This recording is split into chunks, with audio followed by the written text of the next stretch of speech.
nous, on a un peu plus la vision aujourd'hui de capitaliser sur ce qu'on sait faire et tu vois, de le répliquer et créer ce groupe d'agences parce que un groupe d'agences, c'est trop bien, quoi. Imagine, t'as un client qui arrive et en fait, il a genre 6 compétences différentes sur des agences spécialisées, mais toutes ces agences, elles sont connectées entre elles.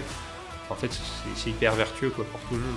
En fait, je suis quand même assez passionné par tout ce qui est création, je suis assez passionné par les trucs où tu sais, tu pars de rien et à la fin, t'as un résultat, etc. Enfin, je dis pas que t'as pas ça dans le media buying, mais enfin, moi, j'aime bien voir les choses évoluer, tu sais, partir d'une feuille blanche et à la fin, tu vois qu'elle est toute pleine, etc. Tu crées un podcast, tu vois le nombre de vues que t'as, tu vois le watch time des gens, tu vois les interactions et les commentaires. Tu crées une publicité, tu la diffuses, tu vois combien elle a généré de ventes, tu vois combien de personnes ont cliqué dessus, etc.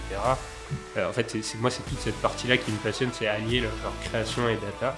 J'ai le plaisir d'accueillir aujourd'hui Guillaume Pouèche, le passionné et talentueux dirigeant de l'agence Le Labo du groupe Kudak. Dans cet échange, nous allons découvrir son parcours, ses inspirations et aussi ses défis dans les années à venir.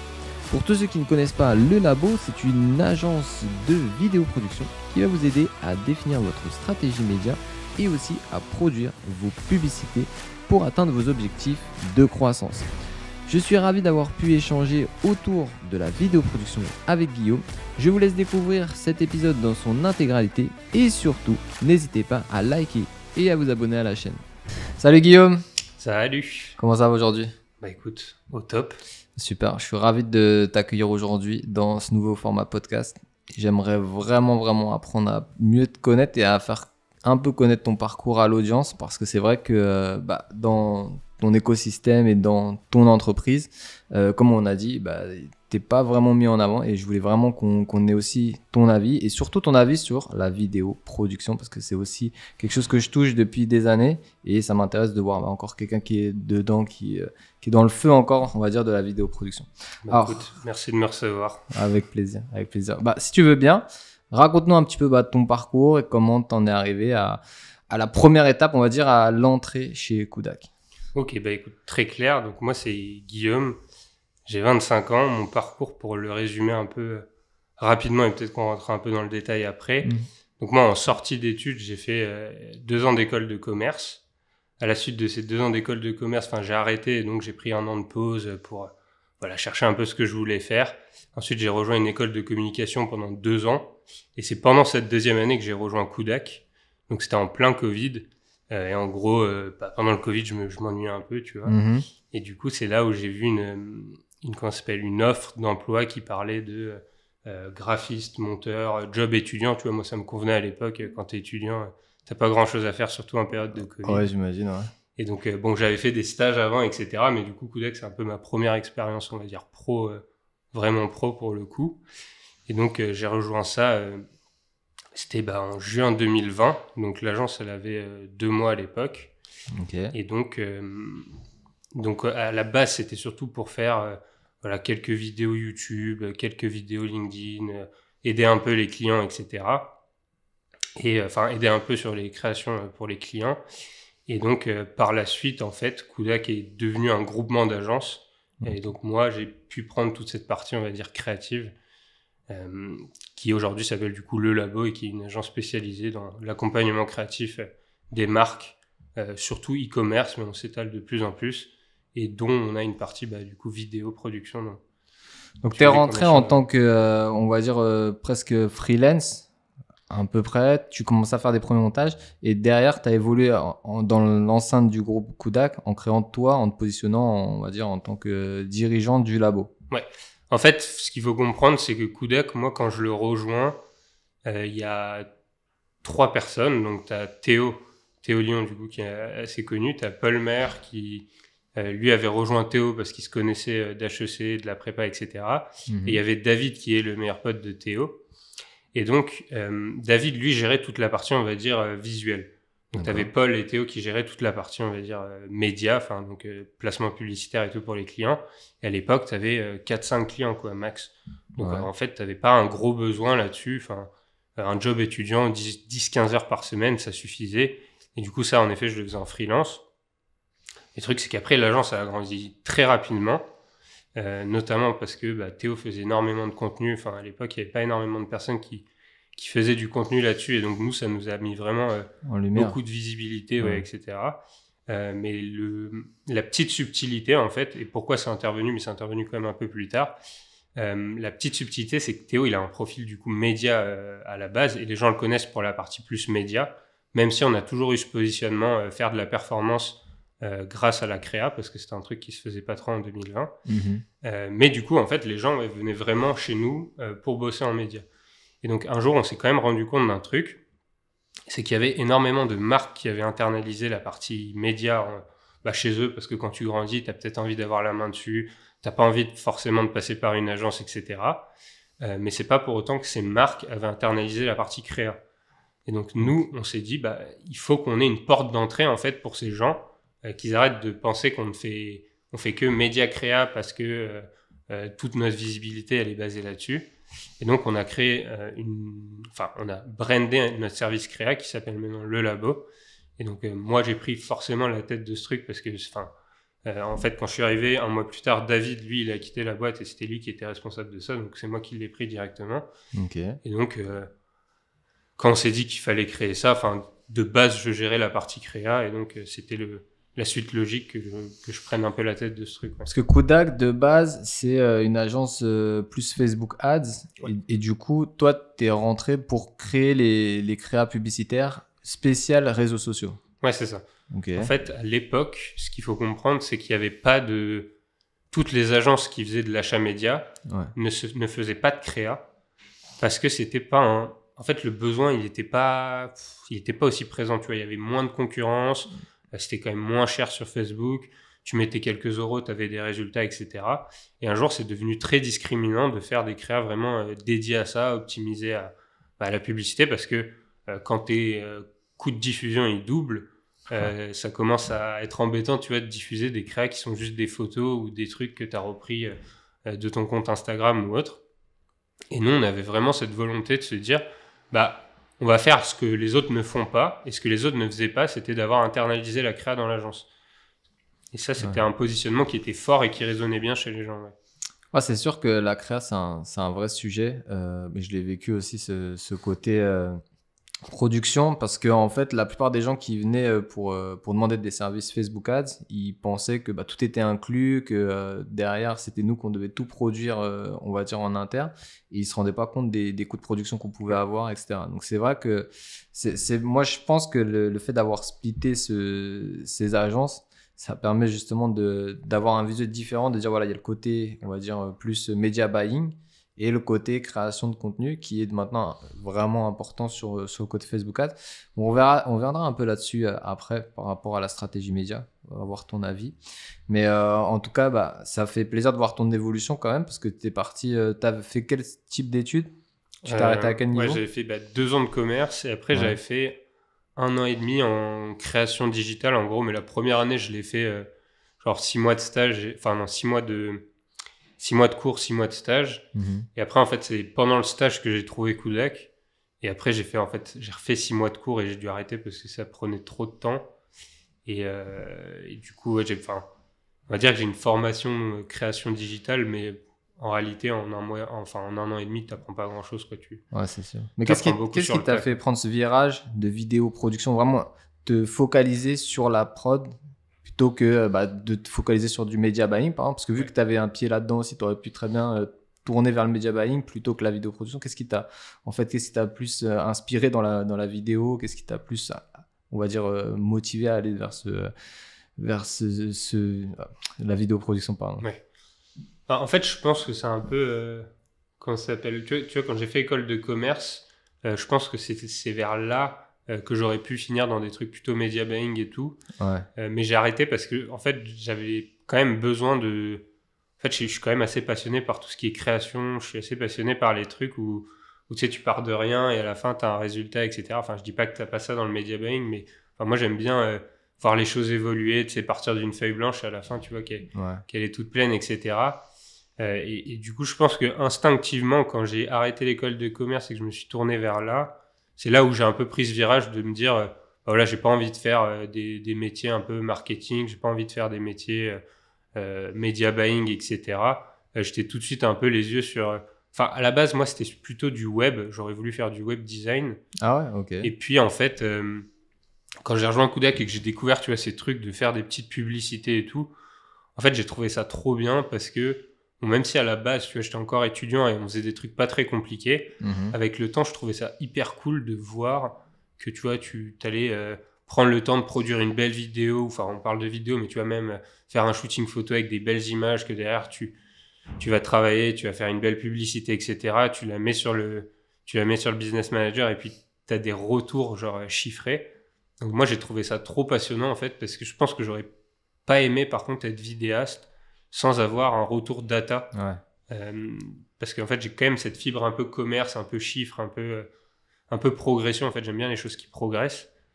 Mais du coup, en fait, je pense que la création vidéo, c'est juste un truc qui est trop bien aujourd'hui parce que tu crées un podcast, tu vois le nombre de vues que tu as, tu vois le watch time des gens, tu vois les interactions et les commentaires, tu crées une publicité, tu la diffuses, tu vois combien elle a généré de ventes, tu vois combien de personnes ont cliqué dessus, etc.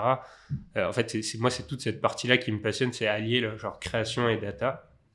Et je pense que ça remonte à longtemps, tu vois, même quand j'étais petit, j'ai vite eu une caméra, j'essayais de filmer des trucs au skatepark, tu vois, je prenais mes potes qui faisaient du skate, donc c'était déjà dans tes gènes. C'était déjà dans tes gènes. Est-ce que tu as un souvenir de la première vidéo qui a explosé pour un de tes clients Est-ce qu'il y a une vidéo comme ça qui te revient où tu t'es dit, ah ouais, là on a fait un job quand même pour cette entreprise Ouais. En fait, je pense qu'il y en a beaucoup. Il y en a eu beaucoup quand même parce qu'au début de Kudak, il y avait quand même des marques qui arrivaient et il n'y avait pas encore ce discours média créa. Donc, en faisant des petits motions, des petits trucs rapidement et tout, tu arrivais vraiment à avoir des bons résultats. Mais je pense que la première fois où, du coup, pour retomber sur la partie tournage, parce que c'est ça qui est intéressant, je pense, aujourd'hui notamment, c'est la première fois qu'on a fait un tournage, justement. Donc à l'époque, c'était pas moi qui étais derrière la caméra, c'était avec David, qui était là au début de Kudak, mais qui a quitté Kudak pour devenir justement vidéaste de son côté. Et donc on produit un premier tournage, c'était notre premier client sur du tournage, on était stressés, on avait préparé le truc, on avait fait les scripts, on avait fait tous les scénarios et tout. Évidemment, le jour du tournage, ça s'est pas du tout passé comme prévu, etc. Mais ça fait partie du métier.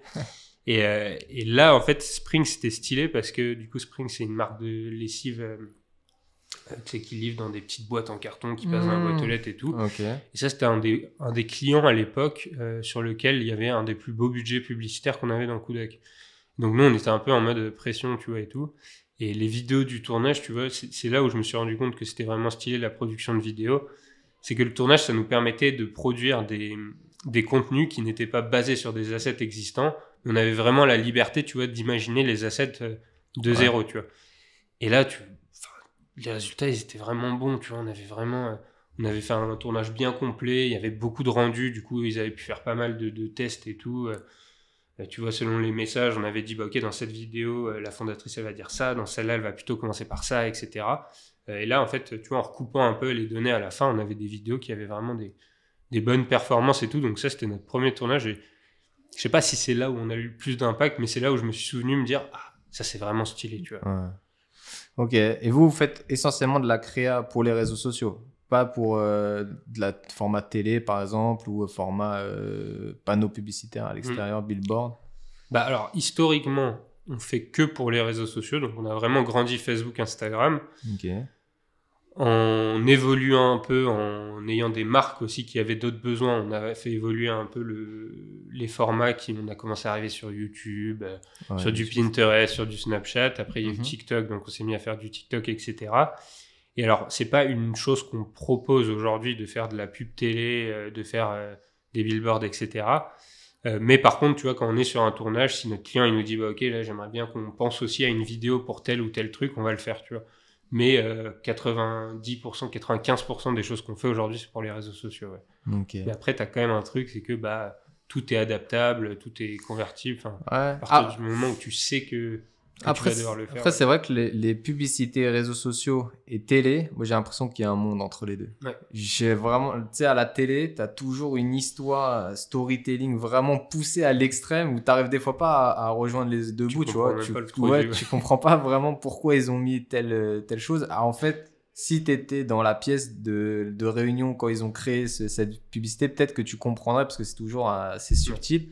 Et c'est vrai que je trouve que dans les réseaux sociaux, nous, en fait, la vidéoproduction pour les réseaux sociaux publicitaires, c'est plus accentué sur de la vente plus directe en vrai. Parce que faut pas chercher de subtilité, rien. Ouais. Nous, on n'a jamais fait de pub télé, tu vois, mais par contre, sur des panneaux publicitaires que tu vas voir dans la rue, j'ai vu, il y en a un en bas. Ouais. Ça, on l'a déjà fait, mais tu vois, ça, on le pense, en fait, in fine, comme des formats réseaux sociaux. Mais j'espère un jour on pourra produire une pub télé, là on se mettra à réfléchir à des trucs très subtils. Ouais, je pense que c'est encore un autre métier presque, tu vois. C'est comme faire de la production de films, ou c'est complètement différent, il faut avoir un autre œil. Même les plans, ils sont différents. C'est plus cinématique, on va dire. Alors que les réseaux sociaux, c'est vrai que par exemple, tu dis TikTok, en fait, même les publicités TikTok, c'est comme le format UGC le plus répandu maintenant où tu fais ça avec ton téléphone et t'as juste de la post-prod presque à faire, quoi. Et encore. Ouais, et encore, ouais, tu peux l'envoyer comme ça. C'est vrai que c'est deux mondes différents. Et d'ailleurs, vous, chez Kudak, vous proposez, enfin, chez Le Labo, pardon, vous proposez essentiellement des services vidéo, mais pour quel type de clients en général vous travaillez? Alors, une fois de plus, ça a beaucoup évolué, ça. On a commencé vraiment avec des e-commerçants. Donc, vraiment, notre positionnement à la base, c'était aider les e-commerçants à grandir.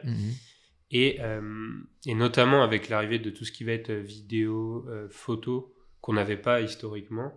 Là, on a commencé à toucher d'autres types de boîtes, plutôt, tu vois, du SaaS, même des boîtes.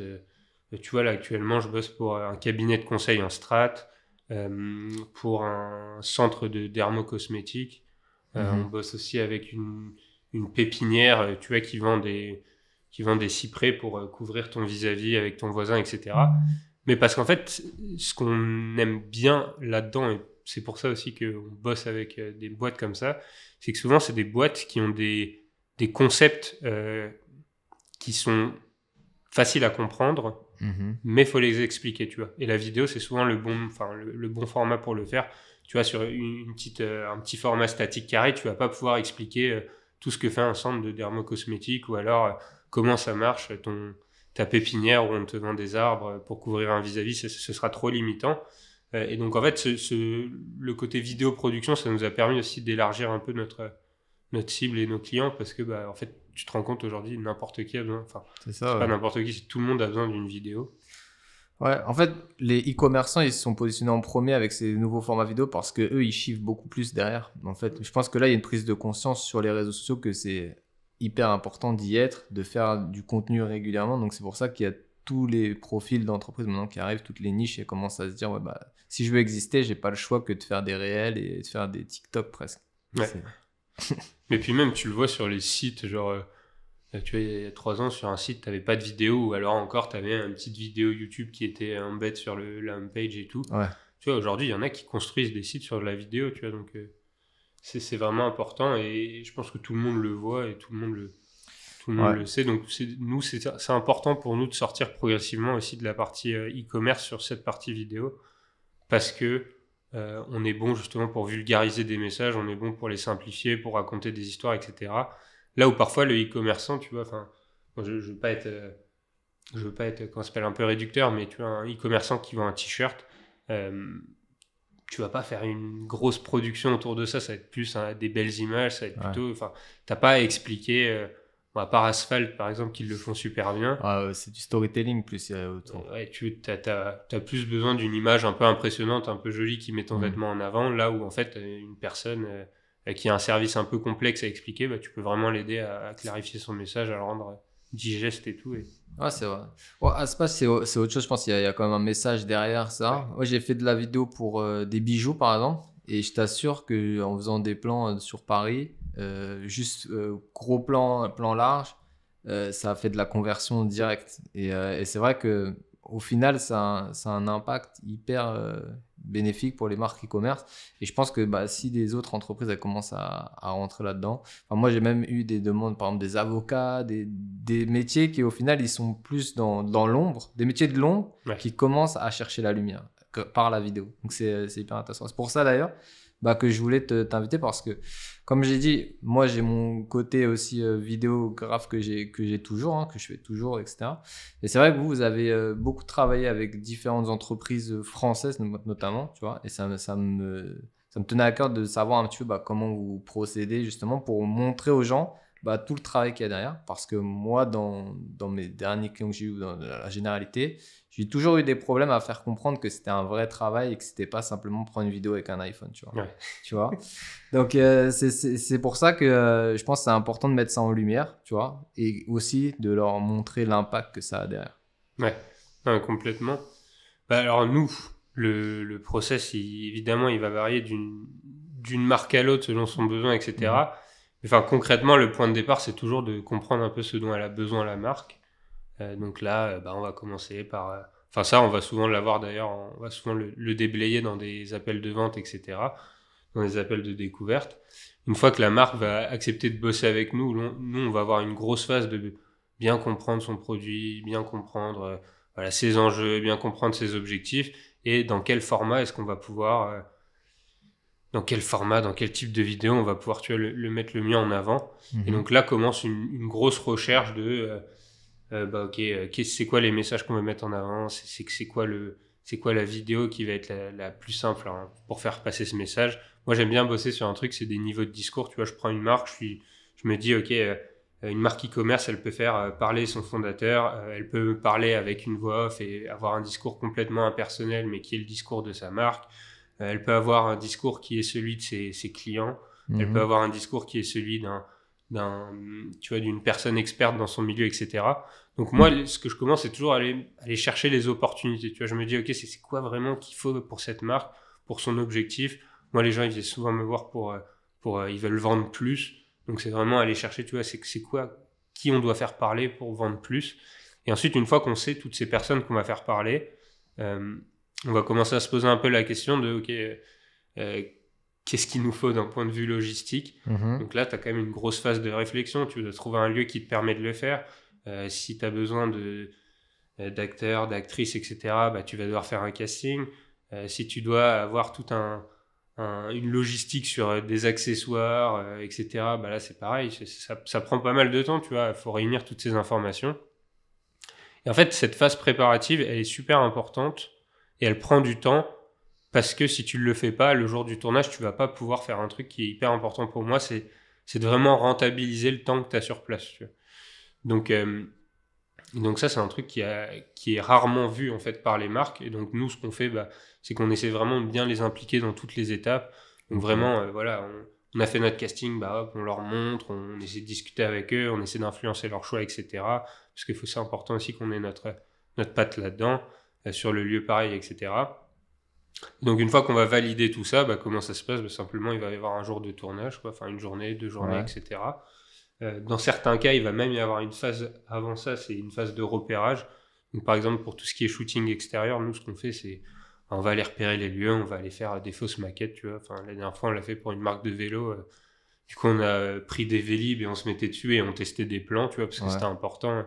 Ça allait être un truc assez dynamique, etc. Donc il y a beaucoup de travail dont on ne se rend pas compte. En amont du tournage.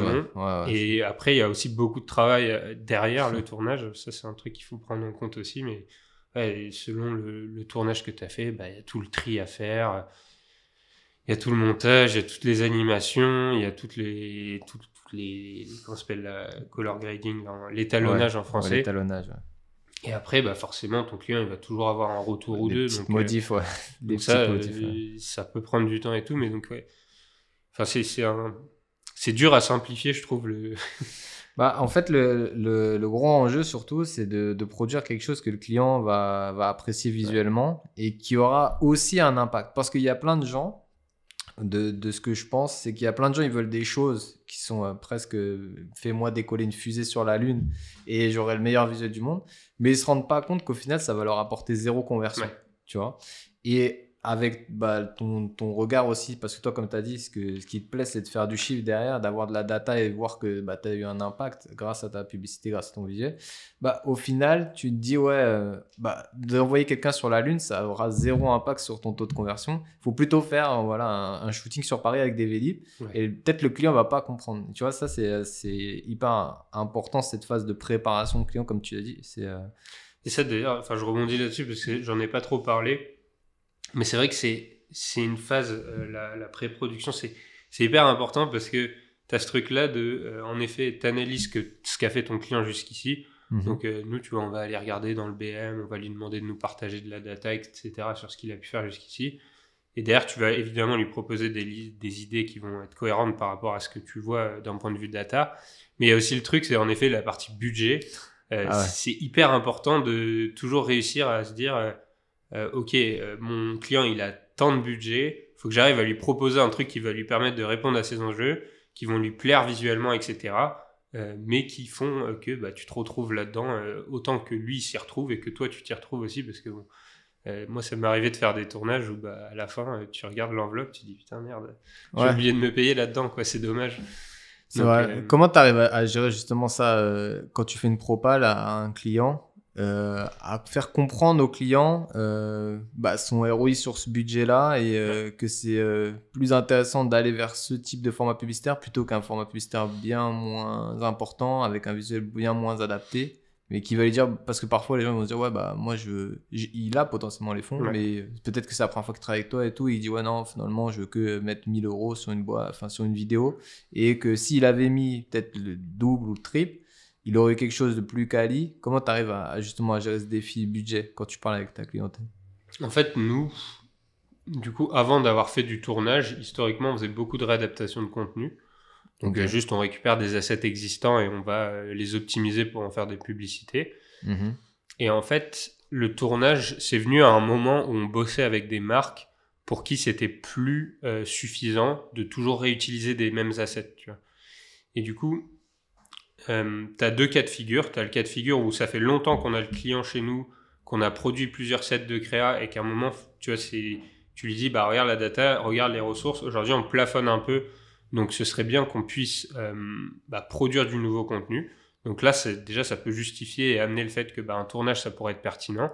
Surtout lui dire, là, on va vraiment pouvoir produire des contenus qui vont être vraiment dédiés à ça. On les a pensés pour ça, on les a scriptés pour ça, on les a scénarisés pour ça, etc. Mm-hmm. Et donc ça, là-dessus, après, comment nous, on s'y retrouve, on essaie toujours de se dire, on sait à peu près ce que ça va... Enfin, tu vois, on va jamais faire des fausses promesses sur du ROI, parce que ça, on peut pas le savoir en amont. Mais tu as toute cette phase éducative de se dire, en fait, aujourd'hui, tu veux augmenter tes budgets, on tourne en rond sur les mêmes créas, il faut produire du nouveau contenu. On peut pas te garantir que ça va t'apporter ça, enfin, ça va t'apporter tel ROI. Mais par contre, un truc que je peux te garantir, c'est que si moi, c'était mon argent, je préférerais l'investir sur des vidéos qu'on a produits dédiées pour ça, etc., plutôt que des trucs qu'on fait sur Canva. Enfin bon, c'est pas sur Canva, mais c'est pour donner l'image du truc. Et après, nous, en général, on essaie d'être le plus transparent aussi pour justifier le prix. Nous, en fait, bosser avec nous, ça coûte tant. Et ça, c'est un tournage sans logistique. Et après, toute la logistique qui va s'imputer au tournage. Donc, par exemple, tu vois, si le client il me dit non, je veux pas une actrice, j'en veux 3, évidemment, le budget actrice, il fait x3, quoi. Donc, Vous, en interne, vous avez la production, vous avez des monteurs. Vous êtes à peu près combien dans l'équipe aujourd'hui de labo? Dans le labo, on est 9 aujourd'hui. Ok. Donc, tu as moi, tu as Laurine qui m'aide sur toute la partie justement vidéo production, photo, tournage, etc. Donc, nous, on bosse beaucoup en binôme. On a Mélina qui, elle, gère toute l'équipe qui fait plus de la réadaptation de contenu, mais qui nous aide aussi sur de la post-production souvent. Et après, du coup, tu vas avoir tout le reste de l'équipe qui, eux, vraiment sont ce qu'on appelle des créatifs stratégistes, quoi, qui accompagnent les clients, qui leur font des propositions créatives, qui vont faire la production des visuels. Nous, on a une spécialité aussi, c'est que les gens chez nous qui font de la créa, moi, je leur apprends à mettre le nez dans le BM aussi, pour qu'en fait, ils puissent, c'est pas non plus, ils sont pas experts là-dessus, mais ils peuvent regarder en fait la data sur leur créa et se dire ok, bah, celle-là elle a mieux fonctionné, celle-là elle a mieux fonctionné, mon interprétation c'est ça. Demain quand il faut reproduire des créas, voici ce qu'on doit faire, tu vois. Moi c'était important qu'on on ait quand même cette capacité en créa de pouvoir faire ces analyses que font naturellement des média buyers, mais c'est important que les gens en créa le comprennent parce que sinon en fait ils produisent des trucs dans le vent, ils savent pas ce qu'ils font et... Ouais, l'analyse data, elle est essentielle, surtout sur les CRA. D'ailleurs, vous devez sûrement faire des A/B tests sur les différentes accroches, etc. Et je sais que chez Kudak, une caractéristique de chez Kudak, c'est qu'ils sont à full remote. Ouais. Vous, comment vous arrivez à gérer, on va dire, au sein de l'entreprise, justement, ce full remote? Je ne sais pas si vous êtes aussi dans cette config ou vous avez de la vidéoproduction en interne qui a un local spécialement dédié. Ouais, alors toute l'équipe du labo elle est en full remote, tout Kudak globalement est en remote. Ouais. Et donc, la petite particularité du coup, c'est qu'en effet, pour la vidéoproduction, c'est un peu galère. Mais en fait, in fine, tu te rends compte qu'il y a plein de solutions, quoi. Nous, la majorité des clients qu'on a vont être sur Paris. Donc, sur Paris, tu loues un lieu, tu vois, ou alors, en effet, il y a des shootings qui se font en extérieur, donc tu fais du repérage, etc. Pour tout ce qui est matériel, je le stocke chez moi, hein, c'est pas trop problématique. Et après, tu vois, quand on est en dehors de Paris, j'ai une grande valise, je mets tout dedans, on prend le train. Enfin, moi, au début, ça me faisait peur et j'avais l'impression que justement, ça allait être un gros frein. Mais en fait, sur Paris, ce qui est bien, c'est que n'importe quel lieu dont tu aurais besoin, tu peux le trouver. Tu peux louer un studio, tu peux louer une pièce, tu peux louer un truc lifestyle, etc. Et in fine, tu te rends compte que c'est toujours la même chose, c'est une question de coût, quoi. Enfin, exact. Tout peut se régler par ça. Donc toi, t'es aussi derrière la caméra alors? T'es pas que dans la gestion, tu fais aussi oui, c'est moi qui cadrage. filme. C'est toi qui filmes tout le temps pratiquement? Ok. Ouais, quasiment. Laurine en fait un peu aussi, mais majoritairement moi. Et post-production? Ouais. Ok. Ah, c'est top. Ah, c'est bien parce qu'au moins, t'as vraiment un visuel sur tous les aspects de la vidéoproduction. Je pense que c'est essentiel. C'est toujours ce truc de faire avant de déléguer. Et même si ça commence à faire un moment. En fait, le truc, c'est que c'est à cause de cette partie logistique, c'est plus compliqué à déléguer pour le moment. Mais ça finira par être délégué d'une façon ou d'une autre, tu vois, parce que bon, évidemment, le problème, c'est que moi, j'ai une bande passante limitée. Donc, à un moment, il faudra recruter, à un moment, il faudra déléguer toute cette partie, mais du coup, ça imposera en effet que probablement les personnes qu'on recrutera pour faire ça, il faudra qu'elles soient sur Paris, parce que malheureusement, le full remote, à ce niveau-là, Et toi, puisque là, maintenant, tu es vraiment essentiellement dans la vidéo de production publicitaire pour les réseaux sociaux. Mais toi, dans tes envies, dans tes objectifs futurs, est-ce que potentiellement tu as envie de faire d'autres styles de production, comme du clip, des films, des choses comme ça? Je pense que pour mon futur dans Kudak, non. Je serai toujours sur de la vidéoproduction publicitaire, etc. Mais le jour où, par contre, Kudak, ça s'arrête pour moi, etc., là, je pense que j'aimerais bien faire des trucs un peu plus... peut-être un peu plus artistique, tu vois, un peu plus voyage. Je sais pas, moi j'ai des trucs... En fait, j'aime bien, tu vois, j'aime bien vraiment faire naître des trucs, tu vois. Et c'est vrai que parfois, ce qui est un peu limitant avec les réseaux sociaux, c'est que c'est pas justifiable, et moi, j'arriverai pas à le vendre, de passer 1 mois et demi sur une vidéo, un gros projet et tout. En fait, sur les réseaux sociaux, tu as besoin de vélocité, etc. Et du coup, c'est vrai que parfois, ce qui manque un peu, c'est le côté... vraiment, j'ai tout mon temps à dédier à un projet, alors que là, souvent, tu vas faire plein de projets, paf, tu les montes. Et de toute façon, les clients, ils ont besoin de vélocité, ils ont besoin de tester aujourd'hui ça, ils n'ont pas besoin de le tester dans 1 mois et demi. Donc tu as pas mal de... Voilà, tu as toujours une recherche de vélocité, et nous, ça nous plaît, parce que du coup, ça nous permet de voir beaucoup de trucs. Mais un jour, peut-être, j'aimerais, tu vas pouvoir prendre le temps de faire des vidéos... moins publicitaire, plus travaillé, plus professionnel, enfin pas plus professionnel mais plus lifestyle, plus documentaire en fait, je sais pas, moi c'est des trucs, ça me ferait kiffer. En fait, la vidéo, je pense que c'est aussi ça qui est intéressant quand tu rentres dans la vidéo, de mon point de vue, c'est que tu arrives à toucher plein d'univers avec le même corps de métier au final, parce que tu es sur la vidéo, tu restes sur la vidéo, mais tu peux toucher plein d'aspects, et c'est ça, moi en tout cas, je suis rentré là-dedans dans les boîtes de nuit. enfin plutôt les clubs, beach club.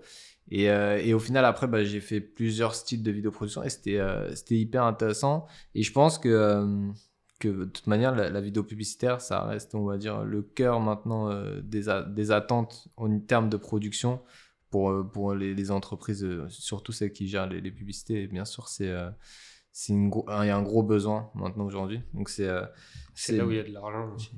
bah, au final, si tu prends une vidéo, je sais pas, vous facturez votre vidéo, les gens, ils savent très bien que derrière, la vidéo, elle va leur apporter de l'argent. Elle va leur apporter du visuel, indirectement de l'argent. Donc, c'est pour ça qu'il y a une vraie attente aussi autour de ça. Et c'est intéressant d'avoir des points de vue comme ça de personnes qui sont dans le feu, là, parce que toi, tu es vraiment dedans, quoi. Ouais. C'est hyper intéressant.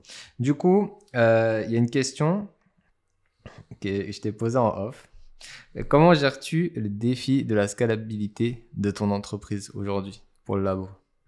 Et ça, ça, en effet, c'est un gros sujet, mais en fait, de toute façon, un truc qui est important à comprendre dans le tournage, la production de vidéos, c'est qu'il y a évidemment des trucs qui sont pas scalables.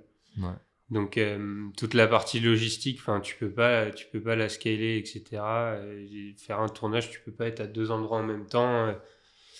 Donc je pense le vrai enjeu, c'est vraiment de standardiser les trucs que tu peux standardiser au maximum, tu vois, que ce soit comment est-ce que tu présentes les projets, comment est-ce que tu les penses, etc. Tu vois, faut que ce soit un maximum personnalisé, mais tout en étant standardisé. Enfin, c'est un peu contre-intuitif, mais c'est un peu comme ça. Et après, je pense que comment ça se scale, je pense que c'est quand même très plafonné.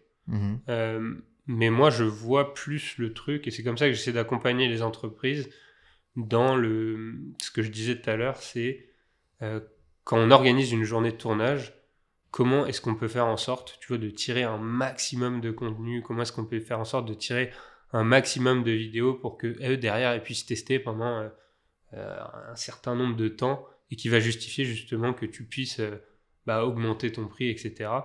Et donc je pense que c'est vraiment ça la variable, tu vois. Je pense que c'est éviter d'avoir des projets qui sont trop micro, mais viser des projets qui sont plutôt macro, où tu peux stacker un maximum de production de vidéos. Donc là par exemple, on en a fait une récemment on a fait une journée de tournage pour une marque qui s'appelle Dijo. Et nous, l'idée à la base, c'était de tourner une vidéo pour une campagne de lancement et puis faire 2-3 reels pour Instagram. En fait, ça remplissait pas la journée, tu vois. Donc l'idée, c'est de se dire, ok, ça va vous coûter un peu plus cher, mais par contre, on va faire ça, on va faire ça, on va faire ça, on va faire ça. En fait, l'idée, c'est de se dire que à chaque minute que tu passes dans ce tournage-là, tu vas l'utiliser pour produire un maximum de contenu qui, derrière, va te servir à toi en tant que marque à alimenter ta campagne de lancement produit, tes réseaux sociaux, faire un peu de publicité, avoir des petits visuels aussi pour partager sur tes réseaux sociaux propres, etc. Pourquoi pas avoir une petite vidéo aussi en plus pour ton site. Donc je pense que c'est un peu, tu vois, c'est un peu comme ça qu'il faut chercher à scaler un peu cette partie-là. C'est plus se dire, de toute façon, il y a des trucs que je ne peux pas bouger, qui sont là, qui vont être fixes. Comment est-ce que, en fait, je peux augmenter le volume là-dessus au lieu de toujours être un peu ric-rac. Ouais, en fait, il faut optimiser le temps de tournage pour avoir un maximum derrière de contenu. Surtout, les réseaux comme Snapchat, TikTok, c'est vrai qu'ils mangent le contenu. Tu sais, t'as l'impression que le contenu devient obsolète au bout de 3 jours. Et du coup, il faut refaire à chaque fois. Et c'est sûr que avant, la vidéoproduction, c'était plus pensé une journée de tournage. Et puis, on a une sortie à 1 minute. Une vidéo. Maintenant, il faut faire une journée de tournage et faire peut-être 15 shorts au final. Ça sera plus... 10, 15, 20 productions à la fin, tu vois. Donc, mais après, tu vois, c'est bien parce que je pense que toi, ça te permet quand même en tant qu'entreprise de... c'est pas vraiment ça répond pas vraiment à la question de la scalabilité, tu vois, mais ça te permet quand même d'augmenter un peu ton volume, ton panier moyen, etc. Mais tout en livrant quand même la valeur associée à ce panier-là. Est-ce que tu as peut-être déjà réfléchi à ça, mais d'intégrer, tu sais, maintenant on parle beaucoup de l'intelligence artificielle, d'intégrer ça sur certains aspects de la vidéoproduction, ça pourrait permettre d'augmenter la productivité et la scalabilité au final. Ouais. Ça, moi, je m'en sers. Alors, je vais pas dire je m'en sers comme si je m'en servais tous les jours, mais je m'en suis servi un peu pour aller plus vite, notamment sur la rédaction des scripts. Ouais. Ça, c'est... Pourquoi ? Parce que, en fait, les scripts, je trouve que souvent l'enjeu, c'est pas forcément de l'écrire, d'écrire ton script. L'enjeu, c'est souvent de mettre un premier mot sur la feuille, tu vois. Et je trouve que alors, jamais je tournerai une vidéo basée sur un script de ChatGPT, mais par contre, lui demander une base de script que toi, derrière, tu viens retravailler, c'est vraiment bien, tu vois. Ou alors même lui demander de vulgariser des trucs, ou alors même lui demander... En fait, je sais pas, tu vois, nous, on bosse avec tellement d'entreprises différentes que parfois, on peut pas avoir la connaissance métier de ces entreprises. Et en fait, mine de rien, l'intelligence artificielle, ça te permet quand même de vulgariser pas mal de trucs sur cet aspect-là. Et donc, moi, je m'en sers un peu justement pour mettre le pied dans le plat, mais après tu fais, enfin voilà, faut quand même rebosser le truc, quoi. C'est vous avez un gros défi, c'est que vous travaillez pas avec une niche spécifique, tu vois. Et ça, en fait, ça veut dire qu'à chaque fois, tu es presque obligé de réapprendre le métier en lui-même de la personne avant de produire la vidéo. Enfin, tu dois connaître un peu le marché, la psychologie de la personne qui doit acheter le service, tu vois, pour être efficace dans la vidéo, puisqu'en fait, ton métier à toi, c'est ce qu'il y a de plus important maintenant. Parce que dans le Business Manager Facebook, en vrai, maintenant, la technique est moins importante que la créa au final. Donc, c'est tout l'enjeu maintenant des entreprises de réaliser des productions qui sont vraiment tournées vers leurs utilisateurs pour pouvoir justement augmenter leur ROI et leur ROAS par rapport aux campagnes publicitaires. Mais tu vois, c'est des choses que je pense que les gens, ils n'ont pas conscience finalement. Quand ils disent ouais, fais-moi une petite vidéo production, ils se voient encore avec l'iPhone et on se fait un petit montage sur CapCut. Mais bon, c'est vrai qu'il y a des outils maintenant qui rendent accessible la vidéo à beaucoup de gens. Quand tu regardes, moi je fais beaucoup de veille concurrencée, tu vois, là-dessus, sur les réseaux, je vais beaucoup sur Instagram, TikTok. Et au final, je vois qu'il y a des vidéos qui sortent, qui sont vraiment, tu vois, c'est dynamique, etc. Mais derrière, il n'y a pas de fond, tu vois. Et je pense que c'est ça la valeur ajoutée d'une entreprise comme le labo, par exemple. C'est d'avoir tout cet aspect avant de recherche pour trouver un sens aux images. Ouais, non, mais complètement. Mais moi, je crois beaucoup, en fait, dans le truc, quand même, l'intervention dans notre intervention, là où je crois beaucoup en notre valeur ajoutée, c'est vraiment dans ce truc où parfois, tu vois des gens ça fait 3-4 ans qu'ils bossent sur leurs produits, en fait, ils arrivent plus à être objectifs par rapport au truc, tu vois, et ils en parlent comme si les gens le connaissaient, etc., tu vois. Et tu t'en parlais très bien tout à l'heure dans la production TV. Dans la production TV, tu vois, il y a toujours de la subtilité, des trucs, tu comprends rien. Enfin, je suis encore tombé sur une pub là, de quartier où en fait, tu comprends rien, tu sais pas pourquoi il fait ci, tu sais pas pourquoi il fait ça. Mais là où, en fait, dans la pub sur les réseaux sociaux et même sur les réseaux sociaux en général, le truc malheureux, c'est que parfois, il faut vraiment parler aux gens comme s'ils avaient 5 ans, tu vois. Et c'est pas péjoratif de dire ça, c'est juste qu'en fait, les gens sont là en train de scroller sur leur tel, ils sont pas attentifs, ils vont pas capter une touche de subtilité, en fait, ils ont juste besoin de voir ton produit, d'avoir les trucs, les éléments essentiels dessus, et donc vraiment, ce travail de vulgarisation, pardon, est hyper important. Et c'est là où c'est hyper bien d'avoir une agence qui arrive, qui est super naïve par rapport à ton produit, enfin qui le prend comme un consommateur, quoi. C'est ça qui est important. Ah ouais, bah, d'où l'ampleur des formats UGC actuellement, parce que en fait les gens, ils ont plus envie d'avoir ce style de pub, en fait ils ont juste envie d'avoir quelqu'un qui leur parle vraiment vulgairement du produit, des caractéristiques du produit et quelle problématique ça va résoudre. Mais après, j'ai quand même un point là-dessus, parce que je trouve ça important. C'est l'UGC, tu vois, c'est un format qui est en vogue et dont tout le monde parle, etc. Mais c'est important de toujours, et je reprends mon idée des niveaux de discours, de se dire que, tu vois, une marque, elle peut adopter plusieurs niveaux de discours, et chaque niveau de discours véhicule un message qui est différent, tu vois. Quand tu parles en tant que marque, tu vas pas commencer à dire que ton produit, il est trop bien, etc. Tu vois, c'est un message qui est mieux dans la bouche de tes clients. Par contre, en tant que marque, tu peux dire que bah voilà, c'est made in France, c'est produit à base de tel ou tel truc. Pourquoi est-ce qu'on fait ça ? C'est quoi notre combat, etc. Alors que tu vois, ce même message-là dans le discours d'un client, enfin un client jamais il dit ouais c'est trop bien, c'est made in France, ouais c'est trop bien, ils ont fait ça parce que machin. En fait, le client lui il est plus centré expérience et tout. Et donc tu vois, je pense que c'est quand même un panorama de tous ces discours qui fait que un compte publicitaire tourne bien parce que en fait une fois tu vas voir voilà, un truc qui t'explique le produit exhaustivement, le combat de la marque, etc. Et puis le lendemain, tu vois une personne qui t'explique comment elle a vécu son expérience avec le produit. Et le lendemain, tu vas voir carrément un média qui en parle, etc. Et c'est pour ça que c'est hyper important, tu vois, de bien segmenter ces trucs parce que chacun de ces formats véhicule des messages différents, quoi. C'est clair, c'est clair. Bon, en tout cas, hyper pertinent. Et j'espère que les gens ils prennent conscience de l'importance d'avoir un accompagnement sur la vidéoproduction, avec notamment le labo. Ok. Moi, j'aimerais partir maintenant un petit peu plus sur toi, parce qu'aujourd'hui, tu es quand même à la tête du labo. Donc, tu deviens un entrepreneur à part entière. Tu es le entrepreneur. J'aimerais des conseils pour l'audience. Pour toi, quelles sont les compétences clés pour justement entreprendre et monter une entreprise aujourd'hui?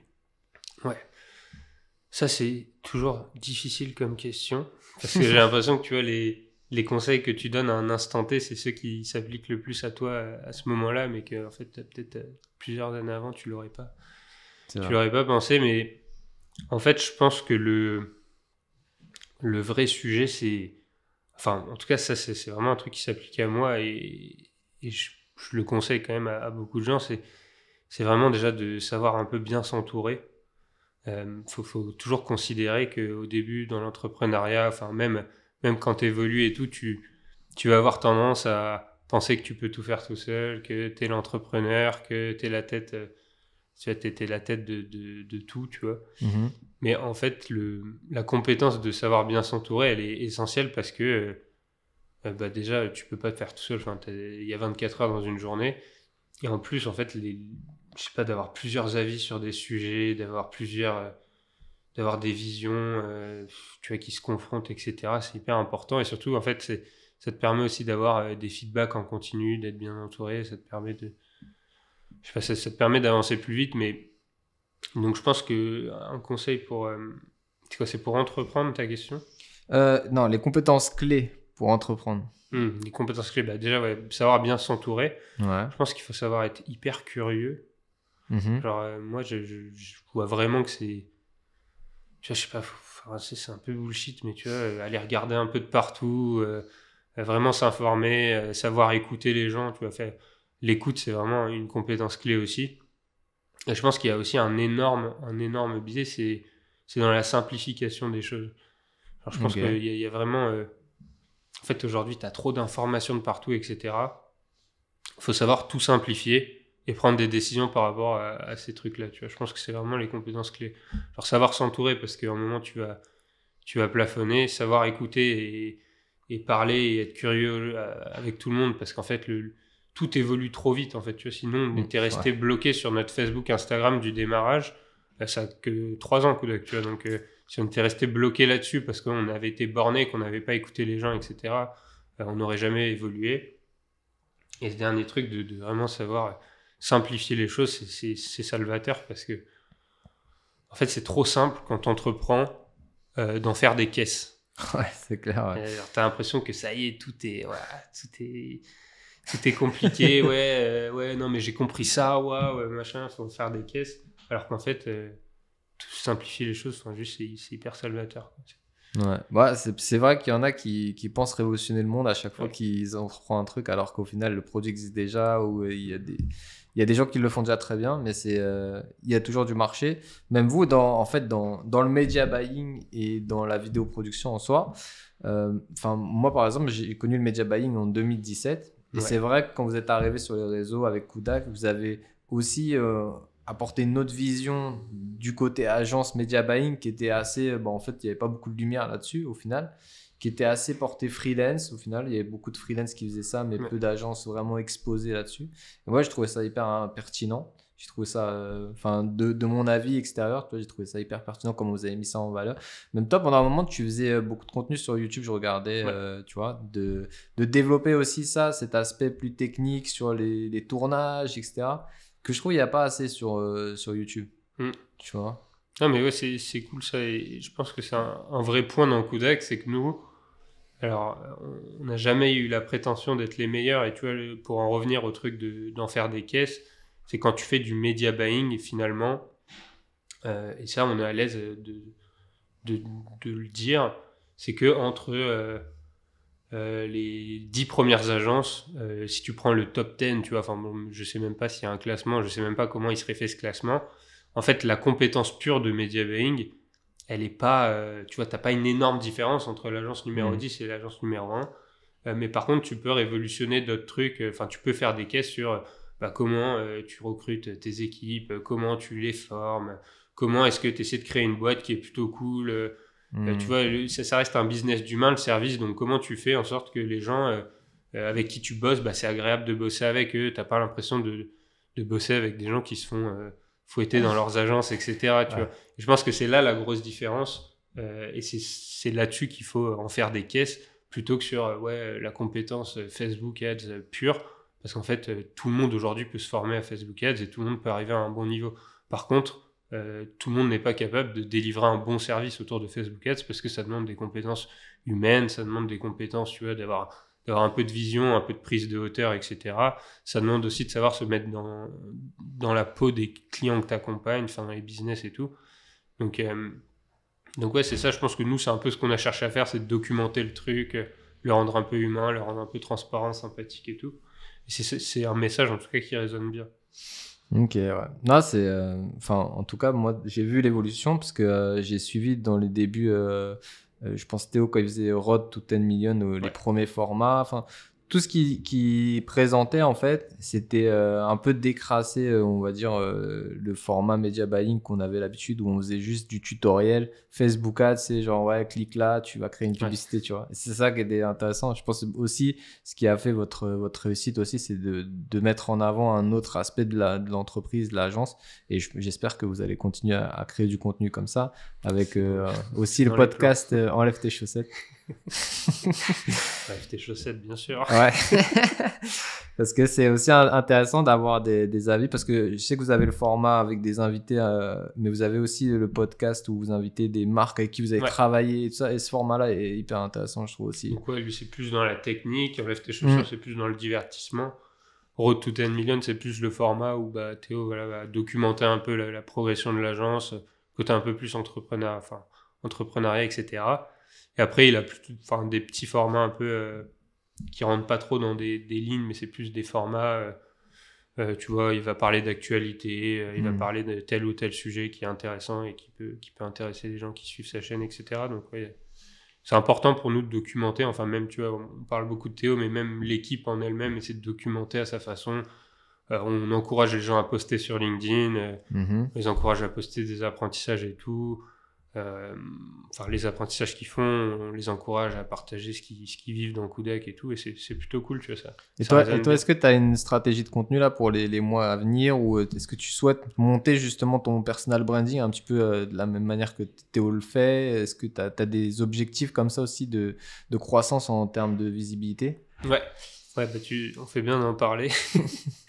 Non, mais en gros, ce qu'il faut considérer, c'est que à la base, c'était Kudak. Après, Kudak est devenu un groupe d'agences. Et donc, Le Labo est une agence dans Kudak, en gros. Et pendant longtemps, on n'a pas pris le parti de vraiment rendre Le Labo comme une marque identifiable. Tu vois, pendant un long moment, c'était un onglet sur le site de Kudak. Maintenant, on a notre site avec notre nom de domaine, etc. Donc, tu vois, déjà, c'est un grand step pour nous.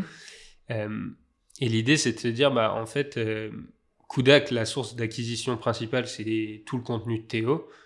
Par contre, Le Labo, en fait, c'est vrai qu'on n'a pas trop taffé ce sujet. Tu vois, on pensait que créer juste une agence spécialisée en créa, ça allait pouvoir être aussi alimenté par tout le contenu de Théo, etc. Mais en fait, Théo, c'est vraiment associé à Kudak.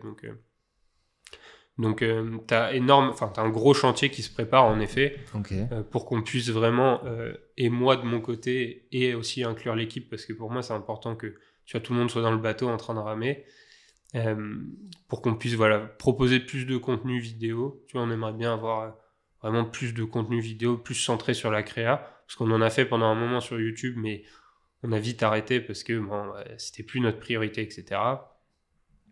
Continuer à faire des posts sur LinkedIn, on a ouvert un Instagram pour Le Labo, on alimente une page LinkedIn, etc.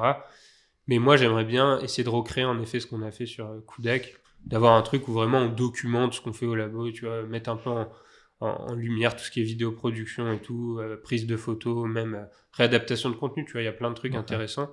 Et aussi, surtout sur la partie stratégie créative, où je pense que on a tendance, et tu le disais très bien tout à l'heure, à trop banaliser en fait la production de vidéos, à trop banaliser la production d'une image. En fait, on a l'impression que c'est prendre une photo avec son iPhone, prendre une vidéo avec son iPhone, etc. Alors qu'en fait, tu te rends compte que là où tu mets vraiment du jus de cerveau, que tu réfléchis à des concepts créatifs et tout, c'est là où tu fais des vraies différences pour les marques. Et donc ça, on aimerait que ce soit plus mis en lumière, que les gens le comprennent mieux. Et même nous, ça nous servira en tant qu'agence pour que les gens... parce que tu vois, ça nous arrive encore d'avoir des gens qui viennent et qui sont là, qui te disent ouais, venez, on rajoute 2-3 vidéos là. Bah non, ça marche pas comme ça, tu vois. C'est pas juste on rajoute 2-3 vidéos et hop, c'est fait comme ça. Donc ça va être important pour nous de vraiment faire comprendre les enjeux derrière ça et comprendre le travail et inspirer les gens. Et je pense qu'il n'y a pas trop de contenu en France là-dessus. Tu vois, pas du tout même. Il n'y a pas du tout. T'as des gens qui le font en tant que personne et tout, mais t'as très peu d'agences qui le font en tant qu'agence créative et tout. Et je pense qu'il faut juste trouver le bon ton, il faut trouver le truc qui peut... le côté un peu divertissant et tout, qui va permettre d'enlever un peu tout le côté complexe des logiciels de création, tout le côté un peu où les gens sont perdus parce que d'un coup, en fait, ils se rendent compte qu'en fait, c'est trop compliqué pour eux, etc. Mais nous, le but, c'est vraiment de bosser là-dessus. Là. 2023, en fait, l'objectif, c'est de lever le rideau sur le labo. Là, ça serait bien. Et je pense que derrière, ça pourrait régler peut-être aussi augmenter, on va dire, la scalabilité de l'agence. Ouais. Parce que je suis une boîte de vidéoproduction américaine, c'est Buffer Media, quelque chose comme ça. Ils font beaucoup de clips, de films, etc. Et tu vois, eux, ils ont leur modèle de vidéoproduction. Et derrière leur modèle économique scalable, c'est qu'ils vendent, par exemple, des presets de vidéos, tu vois, par exemple, des effets qu'ils ont fait, effets vintage, effets, etc. Donc, ils font ça des packages, plus ils ont une formation, tu vois. Et donc là, tu arrives à avoir, on va dire, peut-être un autre modèle économique scalable dans l'enceinte du labo. Et je pense qu'en mettant ta stratégie comme ça de contenu, tu vas attirer des gens, tu vois. Complètement. Ouais, je pense que c'est recherché. Je pense que c'est très recherché. J'avais fait une vidéo il y a longtemps de comment monter un clip de rap, tu vois.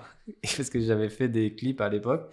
Et c'est une vidéo, elle a fait 20 000 vues. Mais j'ai pas beaucoup de vidéos, tu vois. Et au final, je te jure qu'il y a une vraie demande là-dessus. Et je pense que, de toute façon, comme YouTube, vous l'avez déjà exploité, je pense que derrière, vous avez quand même l'expertise de faire ça et de ouvrir un petit peu, soit déjà des personnes qui souhaitent se lancer dans la vidéoproduction, parce qu'il y a beaucoup de demandes aussi, je pense. Donc, leur montrer tous les aspects, en vrai, c'est parce que c'est vraiment un métier à part entière. Tu vois, moi, par exemple, la vidéo, ça m'a fait voyager, ça m'a fait découvrir des gens, ça m'a fait voir différents styles de production aussi, tu vois.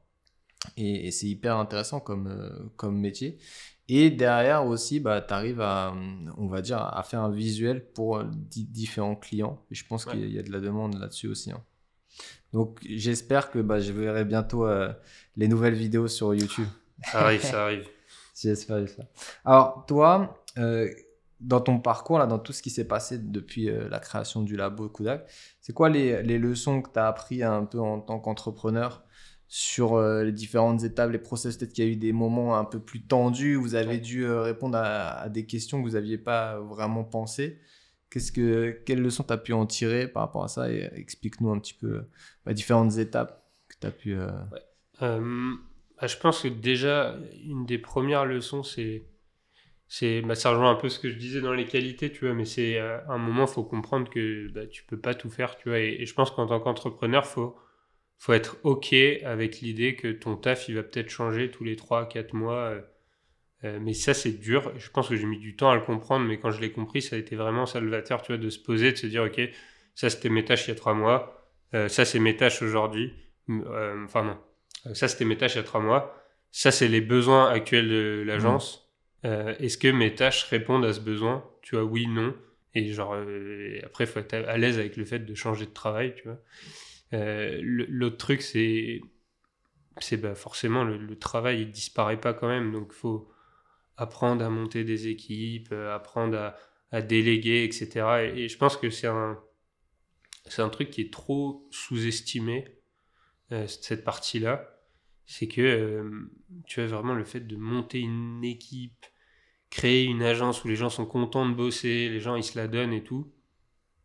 Ça, C'est un vrai enjeu, ouais. je sais pas, j'ai pas encore la leçon, tu vois, parce que j'ai l'impression que ça change tout le temps, mais enfin, c'est vraiment un enjeu énorme, quoi. Surtout que vous êtes en full remote, en fait, Ouais. donc il faut mettre en place la culture d'entreprise, il faut arriver à fédérer les gens autour de la marque, des gens. Donc ouais, j'imagine qu'il y a un vrai enjeu autour de ça. Et ouais. Ça, c'est hyper important.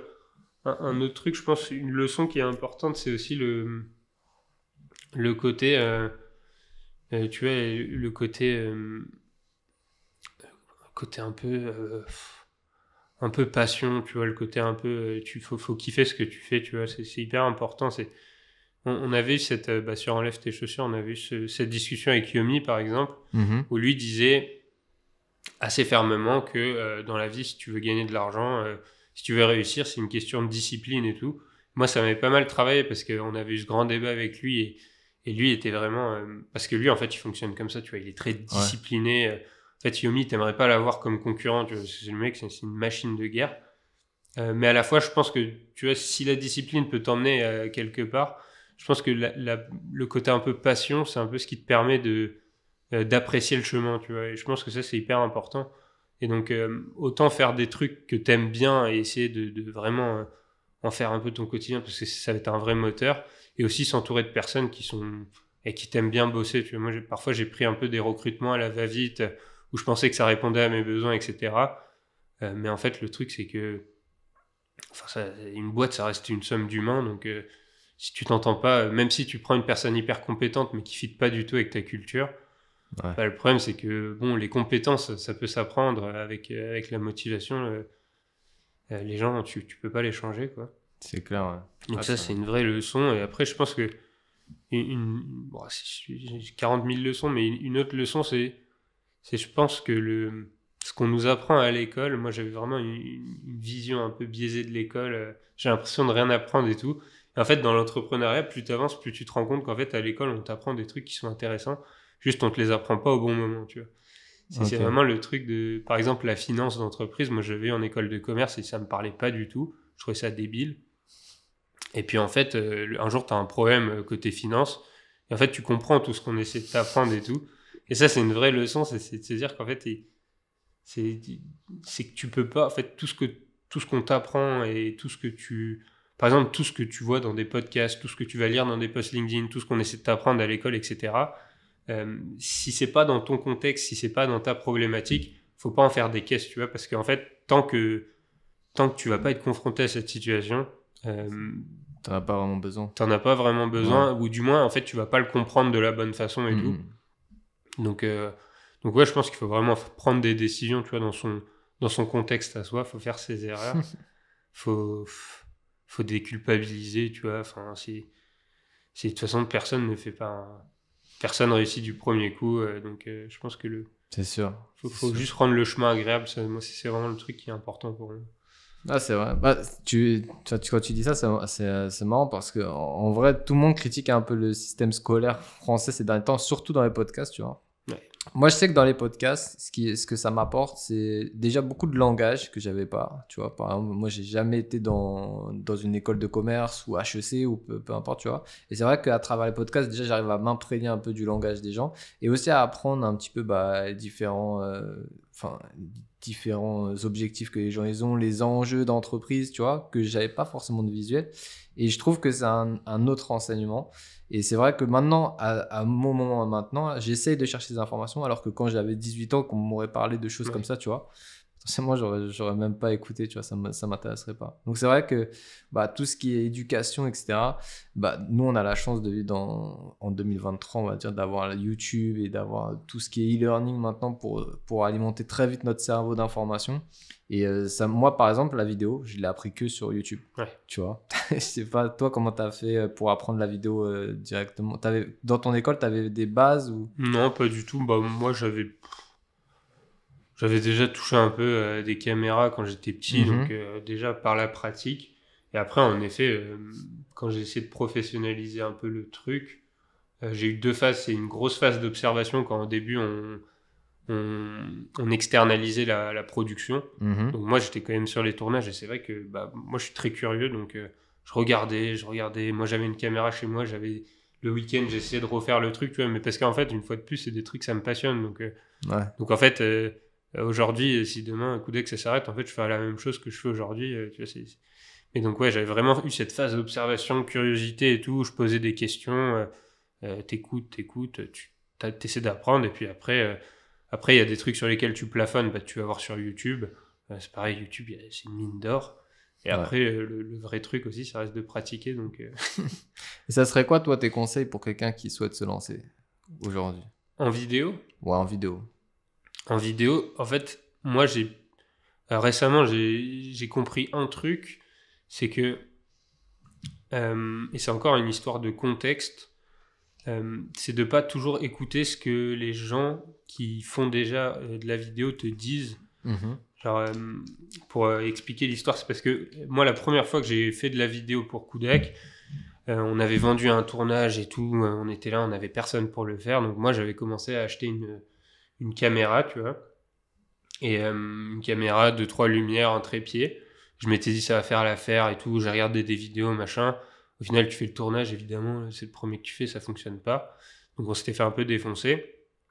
Et en fait, je me souviens à l'époque d'avoir demandé à plein de personnes, ouais, qu'est-ce que je dois acheter comme matériel, qu'est-ce que je dois faire et tout. Et en fait, les gens te prennent toujours dans ton contexte et vont te dire, pour débuter, ça c'est bien, tu vois. Mais en fait, quand tu t'as vendu un tournage à un client, bon, de toute façon, d'un point de vue technique, d'un point de vue pratique et tout, c'est sûr que tu vas te planter. Mais le problème, c'est souvent aussi que, tu vois, moi, je visualisais le truc de j'ai envie de faire des tournages comme ce gars-là. Tu vas parler à ce gars-là, il te dit pour commencer, c'est bien d'acheter ça. Mais en fait, si tu veux faire des tournages comme ce gars-là, il faut que tu achètes le même matériel que ce gars-là. Clairement. Et après, du coup, ça, c'est un truc que je conseillerais, c'est évidemment, ça demande un peu d'argent, mais de pas considérer les trucs de ouais, pour commencer, ça c'est bien, parce qu'en fait, 6 mois plus tard, si tu as pratiqué un peu, tu vas être plafonné par ton matériel et tu vas devoir tout de suite en racheter. Et après, du coup, le deuxième conseil, forcément, c'est de pratiquer tout le temps, quoi. Enfin, moi, je me souviens quand j'ai appris à faire de la photo, je me suis interdit de mettre l'appareil photo en automatique, j'ai mis en manuel et je suis allé dans la rue, j'essayais de prendre des photos de tout, j'étais là, la vidéo elle était toute noire, je comprenais pas, tu vois, j'avais rien compris au truc d'ouverture, d'ISO et tout. Donc en fait, une fois de plus, c'est ne pas se limiter dans la compétence technique par son matériel et après surtout, enfin, maximiser l'apprentissage par la pratique, parce que c'est même si on te le dit sur une vidéo YouTube, en fait, c'est une fois de plus, tant que t'as pas fait l'erreur, ça va pas te parler, en fait, les ISO, les machins. En fait. Le mieux, c'est tu prends ta caméra, tu règles les ISO, tu vois ce qui se passe, tu prends la photo, tu vois ce qui se passe, tu fais la vitesse, machin, pourquoi c'est flou, paf, pareil, tu vois. Donc ouais, genre vraiment pratiquer, et s'il y a un peu d'argent à investir directement dans du bon matériel, pas perdre son temps. C'est clair, ouais. Moi, j'avais fait un peu cette erreur parce que j'avais pris un Canon un peu blog pour faire mes premiers tournages. Puis après, je m'étais rendu compte qu'au final, ça faisait... Déjà, quand tu vas vers un client, tu peux pas apporter une petite caméra pocket comme ça, tu vois, c'est un peu étrange. Et puis au final, je me suis tourné vers les Sony directement après. Je n'ai pas regretté mon choix. Mais c'est vrai que moi, j'ai ma première caméra, Sony, qui est toujours là quand on enregistre, tu vois, elle m'a suivi depuis 4 ans. Et au final, tu vois, là, c'est presque le meilleur investissement de ma vie, j'ai l'impression, parce que elle a fait des films, elle a fait des clips, elle fait mes podcasts, elle a fait mes vidéos YouTube. En fait, elle est tellement hybride qu'elle va partout. Et au final, elle peut shooter tout type de contenu. Donc, c'est l'un des meilleurs investissements que j'ai fait à l'heure aujourd'hui. Mais ça, personne te recommandera de l'acheter comme première caméra, tu vois. Ouais, non, c'est trop technique, ils vont te dire, ouais. Enfin, moi, du coup, quand j'ai réinvesti récemment dans du matériel, en fait, quand j'en ai parlé à des gens, ils disaient « Ah, mais ça sert à rien, t'es débile, tu vas pas pouvoir t'en servir correctement et tout. » En fait, oui, au début, je faisais n'importe quoi avec, mais bon, ça rattrape parce que c'est du bon matériel. Et en fait, au bout de 10, 15, 20 tournages, tu te rends compte que si t'avais pas acheté ça, là, il faudrait l'acheter maintenant et en fait, t'aurais perdu. C'est clair. C'est vraiment de l'investissement, le matériel, pour le coup, et ça peut juste te faire gagner du temps. Donc, mais petite phase d'apprentissage et après. Alors, la suite, c'est quoi pour le labo? La suite, c'est continuer à grandir en tant qu'agence indépendante et surtout s'inscrire dans le projet, en fait. en fait, tu as deux niveaux d'ambition. Tu as le niveau d'ambition du groupe Kudak. C'est vraiment de créer, tu vois, des agences spécialisées dans lesquelles chacune de ces agences ont leur propre, on va dire, matériel d'acquisition. Donc moi, demain, j'ai des clients qui viennent me voir moi en tant que le labo, etc. Et parce qu'ils vont être contents de mon service, on va pouvoir créer des synergies ensuite avec une deuxième agence, puis une troisième agence, puis une quatrième agence, etc. Donc tu vois, vraiment d'accompagner des clients, enfin, créer plusieurs portes d'entrée pour nos clients. Et puis une fois que les clients ont mis le pied dans une porte, qu'on puisse avoir d'autres solutions in-house qui leur permettent, tu vois, de craquer d'autres problématiques. Donc ça, c'est vraiment la vision Kudak. La vision du labo, c'est de continuer à, on va dire, étendre un peu le champ d'action.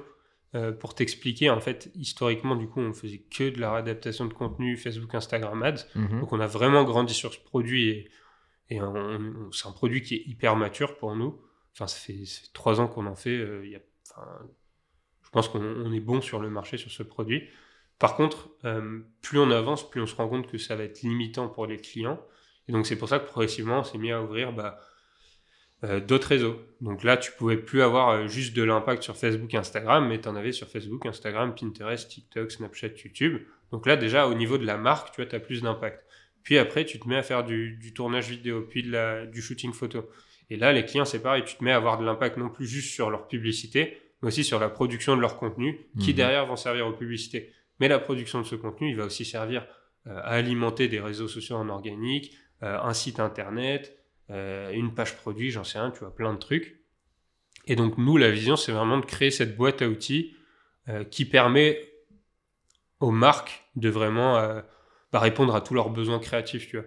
Donc, j'ai pas de roadmap précise là-dessus, mais j'espère que dans 1 an, 2 ans, on aura un département spécialisé dans les refontes de chartes graphiques, le branding, l'identité, qu'on en aura un qui fera des maquettes de web design, etc., qu'on en aura un qui fera, je sais pas, de l'illustration ou des trucs en 3D, j'en sais rien, tu vois. Vous aviez pas projet de faire un studio e-commerce? Je sais pas. Ouais.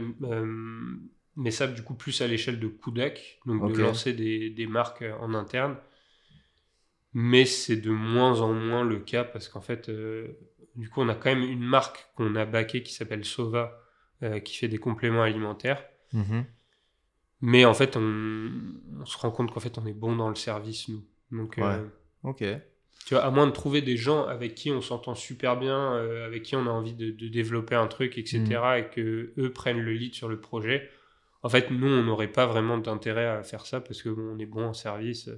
Le service, ça a ses mécanismes. L'e-commerce, ça a d'autres mécanismes. Tu vois, enfin, le produit, c'est des galères qu'on n'a pas en service et qu'on ne sait pas gérer. Donc, nous, on a un peu plus la vision aujourd'hui de capitaliser sur ce qu'on sait faire et tu vois, de le répliquer et créer ce groupe d'agences parce que un groupe d'agences, c'est trop bien, quoi. Imagine, tu as un client qui arrive et en fait, il a genre 6 compétences différentes sur des agences spécialisées, mais toutes ces agences, elles sont connectées entre elles.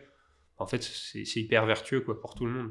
C'est clair, ouais. Ça lui permet on va dire, d'avoir un accès à tous ces services avec, on va dire, presque la même infrastructure au final, avec le même interlocuteur pratiquement. Ouais. Donc c'est sûr que c'est avantageux pour lui. Et même au labo, du coup, tu vois, se dire que une marque, elle n'a pas besoin d'avoir une agence pour son branding, une agence pour ses créas, etc. Parce que c'est une fois de plus, la spécialisation, c'est important et nous, on n'aurait pas d'intérêt à vendre aujourd'hui du branding parce qu'on n'est pas dedans. Comme une agence de branding n'aurait pas d'intérêt à vendre de l'ADS parce qu'elle n'est pas dedans. Donc, si on arrive à créer tous ces petits départements spécialisés, ce sera vraiment trop bien. Et nous, c'est vraiment ce truc-là de pouvoir accompagner des marques croître. Je crois, en tout cas, je suis sûr que vous avez réussi à faire ça. Du coup, comment on te retrouve, toi? Sur quelle réseau on peut te retrouver? Alors, moi, sur LinkedIn, donc Guillaume Puech. Et après, vous pouvez suivre la page Instagram du labo, la page LinkedIn du labo. Et après, vous pouvez aussi aller chercher les autres agences du groupe Kudak. Donc, la chaîne Théo Lyon, la chaîne Kudak.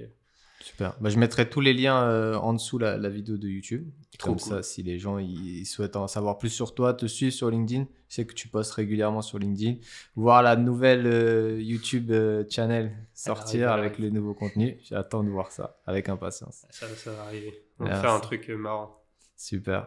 Bah, merci beaucoup pour ton temps d'être venu me voir, de venu me rencontrer. Ça m'a fait Merci super beaucoup plaisir. à toi. On avait déjà parlé de ça il y a quelques temps et c'est vrai que au final je me suis dit c'est l'occasion là. Je pense qu'on avait un trou et du coup ça m'a fait super plaisir. En tout cas l'échange était pour moi hyper intéressant et j'espère que justement vous allez atteindre ces différents objectifs que tu m'as cités pendant le podcast et vous te revoir bientôt. Carrément, ce sera avec plaisir. Super. Merci beaucoup. Merci. À bientôt.